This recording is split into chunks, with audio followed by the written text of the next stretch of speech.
I'm Duncan MacLeod, and this is TechCentral's TCS Plus, the business technology show, which is brought to you today by WIOCC Group and FirstNet.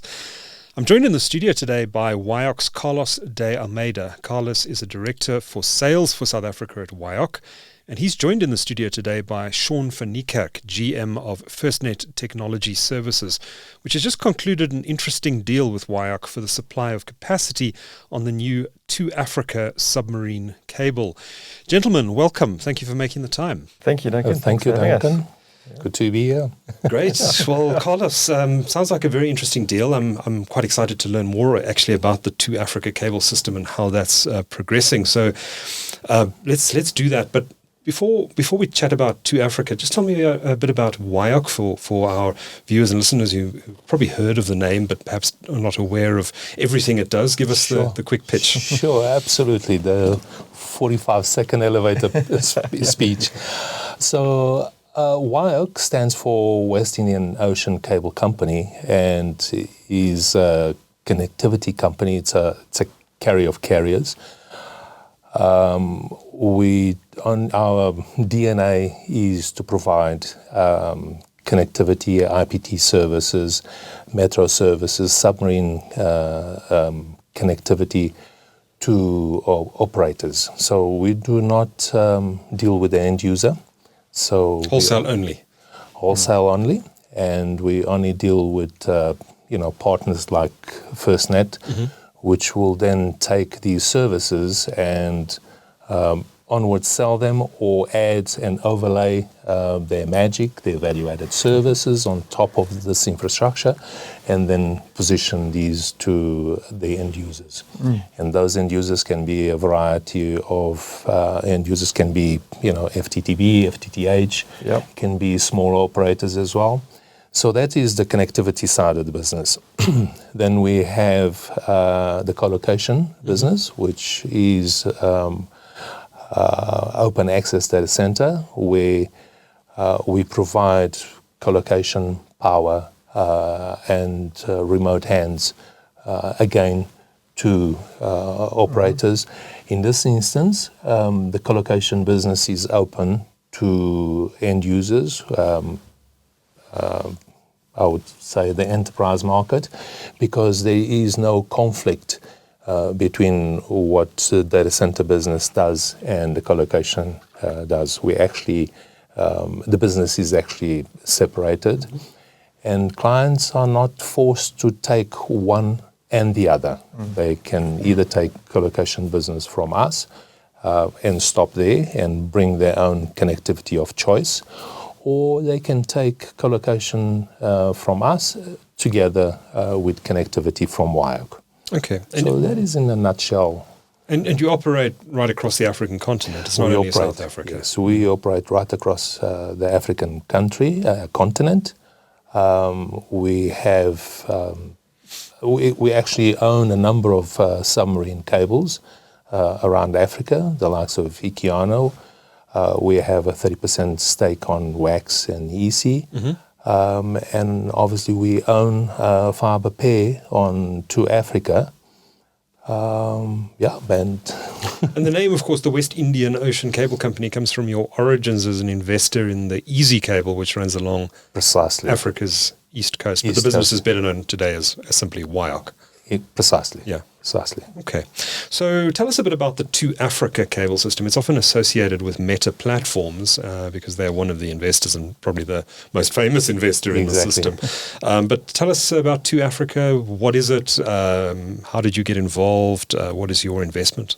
It comprises of 8 consortium members, and obviously Meta, Facebook, Orange, WIOCC, MTN, Vodafone, STC, Egypt Telecom, and China Mobile. These are the consortium members. 2Africa is the largest submarine cable ever deployed. It's a 45,000 kilometer cable. The largest cable system ever deployed. The longest cable ever deployed. It has a combined capacity of about 180 terabits capacity. That's the design capacity. That is the design capacity. Using current technologies. Using current technology, and the technology is called space division multiplexing. I saw that. Spatial division multiplexing. I'm putting you on the spot here, but what is that? Something to do with the way the wavelengths are split and divided up over the fiber pairs. Time, space, and obviously it's no longer just a Cartesian representation, it's beyond that. And yeah, I mean, it touches 33 countries in Africa, has 46 cable landing stations around Africa. The topology of the cable is, actually circumvents the African continent and essentially connects Africa to Asia and Europe. So... And what is the status of the system currently? We know it's been under construction for some time, and correct. Clearly the link, we're going to be talking about the link between the Western Cape and KZN today, so that leg is obviously live. But where are we with the construction of the entire system? So the system is live between Douanefontein in Cape Town and Djibouti. So that is part of what we call the 2Africa Gera. Gera stands for Great Eastern Route of Africa. And then there is 2Africa West, which, yes, is still under construction. And we expect that to be RFS towards the end of this year, 2024. So it's running up to Djibouti at this point. I take it it's not yet connected through the Red Sea? No, not yet connected. Well, the cable is there, but it's not yet connected. And obviously we're waiting for stability so we can complete our mandate. Yeah, for sure. But fascinating investments. So FirstNet, Sean, is your client on this leg between KZN and, where did you say the landing station was in Cape Town? Douanefontein, which is basically Cape Town and Durban, more specifically Amamzitoti. Mazamtoti, that's right, because you've built a landing station there, haven't you? Precisely. So Amamzitoti is actually the cable landing station for 2Africa. So the 2Africa cable, there is a beach manhole. And then the cable runs into our data center, our open access data center in the Amamzitoti, where the SLT equipment is located, and all consortium members are there. Right. So, and it is in this our open access data center of Amamzitoti that FirstNet Technologies took not just capacity, but to co-location with us as well. Understood. I'm going to get onto you in just a second, Sean, but the cable in north of Cape Town, I presume that then connects onto some of the other cable systems that run up the west coast. You mentioned WIOCC, you mentioned Equiano. No, those are separate cables. Those are separate cables. Those are separate investments. But I presume they interconnect with one another at some point. No, they don't. They don't yet? Okay. They don't, no. Okay. So 2Africa is, an independent cable. What I did say is that we've got investments on other cables such as WIOCC, EC, and Equiano. Right, right, understood. Sean, tell me a bit about, you're from Durban, first of all. Don't often chat to guys from Durban. I'm a Durban boy myself. I grew up there, so I have an affinity for the place. Tell me a bit about FirstNet. Are you headquartered in Durban? Yes, Okay. So FirstNet Technology Services, founded in 2006, part of the First Technology Group, which as a group company has been around forever, early 80s. So from a FirstNet business, we're founded, head office in Durban, and offering customers a variety of ISP type services, from connectivity, obviously leveraging the likes of WIOCC, as well as voice and security, and cloud-based services. But you started life as a kind of focused on the business market, right, rather than the consumer market. Correct. Yeah. So we aim more at the SMB and enterprise type customers, and we have a lot of retail type customers on our network, which obviously are quite demanding when it comes to latency and so on. So we're traditionally an enterprise focused organization, but as we've spun off now and realized that having all of this capacity on our network goes to sleep at night when those customers go to sleep. So, we've branched out the Urban Connect brand and started going into the consumer space. And so Urban X Connect is the another now group company. It's their own individual entity, and are doing the consumer fibre to the home, leveraging the back of our network that is quieter in the evenings. Yeah, that makes sense. So Urban X Connect is, as I understand it, is actually focused on a specific segment of the market, primarily consumer home user, and gamers as well. But the gamers, so gamers, correct. right. Yeah, we've we're one of the few, or if not the only, ISP dedicated to gamers. So, not to say that, we wouldn't take your normal average home user, Sure. but certainly the way that we've built the network and the design of the network and everything that we've done from an Urban X Connect perspective is in the interest of giving the gamer. So what does that actually mean? Low latency, lower ping times, in other words, for the games, and, a solid, constant experience rather than a network that sort of goes up and down and changes, from day to day. Nothing worse than having the, a change in experience, an unstable, experience when trying to game. But yeah, so that was the spin-off of what we did on the back of our enterprise network. But from a FirstNet perspective, the retail customers, the maritime customers, all of those guys that are doing these real-time transactions and EDR transactions and so on that require low latency and stability. That was what it was designed for. And of course, leveraging WIOCC to give us that stability specifically between KZN and Cape Town, because of the terrestrial cables are often vandalized and have problems down the east coast.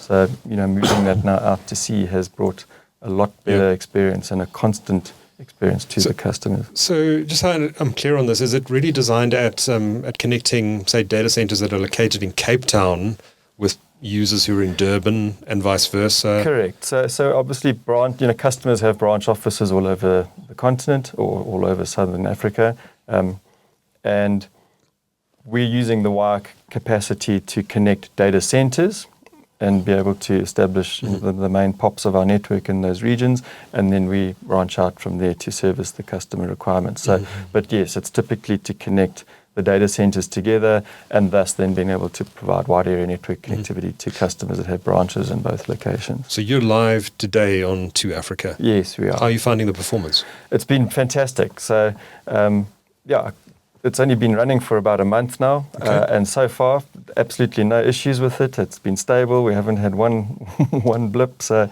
a great experience thus far. We do know that these cable systems are sometimes prone, and there's to faults or to them being sliced in two, and we've seen that happen an inordinate amount of times in the last few months. There were cable faults up in West Africa. There have been cable faults in the Red Sea. There was recently a cable fault or two off the coast of KZN, in fact. I believe that the system is designed further out to sea. It should, hopefully, touch wood, be better protected against that sort of thing. We don't have seismic activity off the South African coastline. But incidents do happen. If there is an incident on this cable system, what happens to your services? Do you then revert to terrestrial fibre? To terrestrial, yeah. So WIOCC have offered, or our relationship with WIOCC started a few years ago, doing terrestrial services. So, we also have capacity with WIOCC connecting Durban to Joburg to Cape Town, and we've triangulated that in a meshed environment. So, the 2Africa cable adds an element of resiliency and certainly the primary path between Durban and Cape Town. But it's only one leg of a multitude of connections that we have between the three main metros in country. How heavily impacted, Carlos, are terrestrial long-distance fibre networks relative to subsea cables? They're more prone for having fibre cuts and power-related issues because of the reasons that we're all aware of. So more specifically, NLD 5 and 6 along the coastal route of South Africa. It's a brilliant route because it enables operators to provide a number of services along the coastal region with drop-insert approach. But it depends on obviously the business case and what you intend to achieve at the end of the day. If you're not doing drop insert approach and collecting or distributing IPT along the coastal regions, a cable system is the best option. Sure. Because it connects you from A to B. It's reliable. It's very unlikely to ever be susceptible to, vandalism or theft, or damage from shipping lanes, or damage from anchoring ships. So, but those incidents still can happen. Sure. So, a properly designed solution obviously requires the triangulation that you opted for, and the peace of mind that you have. So, Sean, what have you actually seen switching across to 2Africa in terms of latencies and speeds and that sort of thing? And have you heard any feedback from your customers? Customers are great at telling you when there's a problem. That's true. But no one really comes forward and says, sure, we've noticed a remarkable improvement, what happened. But yeah, we've certainly seen, an improvement in the latency that we're now getting between the two facilities in Durban and Cape Town. So it's opened up a whole world of opportunity now for us in the way we move data between data centers, specifically for our customers that are doing private cloud with us, and geographic location backups, where we're moving their data to a different region. As KZN has had a spate of riots and floods and things, certainly not this year, but in the last 2-3 years. So the customers were getting quite agitated about where does their data get backed up to. We can't have it in another facility still in the same province. We've got to move it somewhere else. And getting that path now to Cape Town has opened up the ability for us to do that far more efficiently and timeously, because you can't move the data over an extended period of time because it just becomes too old. You're not keeping in the relevant restore points and recovery points. So having the capacity and the lower latency has made that far more achievable for us. So, yeah. Do you think, Carlos, that we'll see Joburg-based internet service providers looking at this route as well at some point, or does it make more sense to go down the national fibre route from Joburg? No, absolutely. I'm pretty sure. I mean, obviously, FirstNet, they took the bold step, and they were the first ones, actually, to be on 2Africa. But I'm pretty sure there will be a follow-up by other internet service providers and operators, because it adds that degree of, reliability and stability. It's all about a combination of routes to achieve, that maximum degree of uptime that we all require. Resiliency. Resiliency, exactly. That is, with that, the last few months have shown is so important. Precisely. The impacts, particularly we've seen in West Africa and East Africa in the last few months. So you're expecting a range of ISPs to sign on for 2Africa to do exactly what FirstNet is doing? Yeah, absolutely. Absolutely. Okay. How many landing stations does 2Africa have in South Africa? Was there a plan to build one in Port Elizabeth, or am I misremembering that? Yes, there is a plan to build one in Port Elizabeth, but we are not part of that project. Okay. So we only have the Dwaynefontein one, which connects directly to our open access data center in Rondebosch. And then obviously Amamzitoti, which is again the CLS for 2Africa. Why did you choose Amanzimtoti to land the cable there, by the way? Most of the cables land up at Mtunzini, and I know that's because the sea is quite shallow there, and I think it's quite easy to bring the cables ashore. I presume it's a similar arrangement in Amanzimtoti. I'm not sure of the technical reasons that are behind Toti or the selection of Toti. Presumably there was a lot of terrestrial fibre infrastructure near your data centre already that could be pulled into that data centre and then onto the undersea cable. No, we cable. actually trenched and built quite a lot of it. Oh, did you? Yes, okay. We did. Yeah, okay. We did. Okay. So from Amamzitoti, we have a terrestrial infrastructure connecting to Turco River Horse. And also to another data center of ours, which is Mount Edgecombe. Mount Edgecombe, okay. Yeah, There's a lot of data centers that have gone into that region in the last little while, actually. Exactly. Those River are Valley particularly. Yeah, those are edge DCs, edge data centers, which actually act as an aggregation point. Yes. For operators to, aggregate their traffic. They can take collocation on those edge DCs as well, but they act essentially as an aggregation point for their networks. Okay. So ultimately, the launch of the 2Africa system, the links between Cape Town and Durban, what does this mean for internet users? We've spoken about reliability and resilience. What does it mean for internet speeds in South Africa and also for costs? Does it drive down costs at some point? It will. So, 2Africa essentially, once fully deployed, these are statistics that I've read. 2Africa will potentially connect 3 billion people around Africa. It's all about internet and digital inclusion at the end of the day. The economists predict that this investment will bring in the region of 0.6% GDP increase in terms of dollar value for the continent of Africa. So it's a substantial investment with substantial expectations and substantial returns as well. Like I mentioned before, it uses the latest technology available, so has this immense capacity. So we expect good things to come out of 2Africa, out of this investment. Connecting 3 billion people, that's an amazing statistic.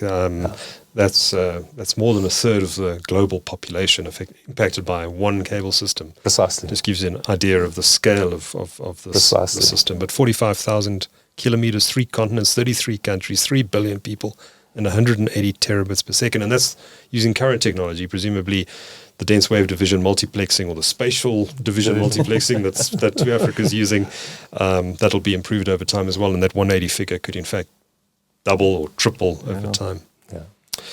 If anyone wants to learn more about WIOCC, Carlos, what is the website? WIOCC.net. WIOCC.net. You weren't sure for a second. Sean, what's the address for FirstNet? Yeah, www.firstnet, firstnet.co.za. Yeah. Carlos D. Almeida is Director for Sales for South Africa at WIOCC and Open Access Data Centers, and Sean van Niekerk is GM of FirstNet. Thank you for an insightful discussion with our TechCentral audience today. Much appreciated. Thank you.